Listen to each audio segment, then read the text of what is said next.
Zazen എന്ന് പറയുന്നത് വേറൊന്നുമില്ല. സെൻ ബുദ്ധിസം ഫോളോ ചെയ്ത് വരുന്ന ഒരു പ്രക്രിയയാണ്. വളരെ സിമ്പിൾ ആയിട്ടുള്ള ഒരു കാര്യമാണ്. സുഖമായിട്ട് ഇരിക്കുക എന്നുള്ളത്. നല്ലൊരു പൊസിഷനിൽ ഇരിക്കുക എന്നുള്ളത്.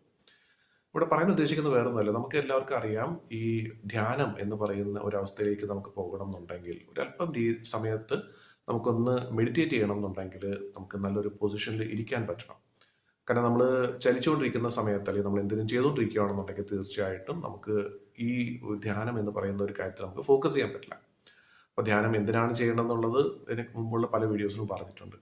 അപ്പം ധ്യാനം ചെയ്യണം എന്നുണ്ടെങ്കിൽ, ധ്യാനിക്കണം എന്നുണ്ടെങ്കിൽ എവിടെയെങ്കിലും സമാധാനമായിട്ടിരിക്കുക. ഇരിക്കാൻ തീർച്ചയായിട്ടും നല്ലൊരു പൊസിഷൻ വേണം. ആ ഒരു പൊസിഷനാണ് സാസൻ എന്ന് പറയുന്നത്. സാസൻ വേറൊന്നുമല്ല, സെൻ പോലും, സെൻ എന്ന് പറയുന്ന ഈ ഒരു വാക്ക് പോലും സംസ്കൃതത്തിലെ ധ്യാനത്തിൽ നിന്നുമാണ് വന്നിട്ടുള്ളത് എന്നാണ് പറയുന്നത്. അപ്പോൾ ഈ ധ്യാനം സാധാരണ ഇപ്പം യോഗയിലൊക്കെ പറയുന്നത് പത്മാസനം എന്ന് പറയുന്ന ഒരു പൊസിഷനുണ്ട്. അതേപോലെ തന്നെ പത്മാസനം അല്ലെങ്കിൽ അർത്ഥപത്മാസനം, ശരീരത്തിന് ഏറ്റവും സുഖം കിട്ടുന്ന, നല്ല റിലാക്സ് ചെയ്യാൻ പറ്റുന്ന ഒരു പൊസിഷനാണ് അത് രണ്ടും. അപ്പൊ അതേപോലെ തന്നെയാണ് സാസനിലും പറയുന്നത്, അല്ലെങ്കിൽ സെനിലും പറയുന്നത്. സാസൻ എന്ന് പറയുന്ന ആ ഒരു അവസ്ഥയിൽ എത്തണം എന്നുണ്ടെങ്കിൽ നമുക്ക് ഇരിക്കാൻ പറ്റണം. ഇപ്പം നല്ലൊരു പൊസിഷനിൽ നട്ടെല്ല് നിവർത്തി നമുക്ക് ഇരിക്കാൻ പറ്റണം. അതിനുശേഷമാണ് പിന്നെ നമ്മുടെ ശ്വാസോച്ഛ്വാസത്തിൽ നമ്മൾ ഒന്ന് ശ്രദ്ധിക്കുന്നത്. അതിനുശേഷമാണ് പിന്നെ നമ്മൾ ശരിക്കും ധ്യാനത്തിലേക്ക് പോകുന്നത്.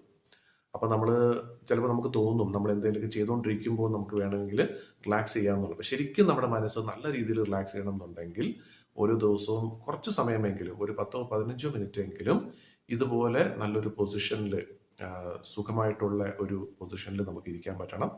ഇതിന് കണ്ണുകൾ അടച്ച് ശ്വാസത്തിൽ നമ്മൾ ഫോക്കസ് ചെയ്തതിന് ശേഷം ധ്യാനത്തിലേക്ക് പതുക്കെ പോകുക.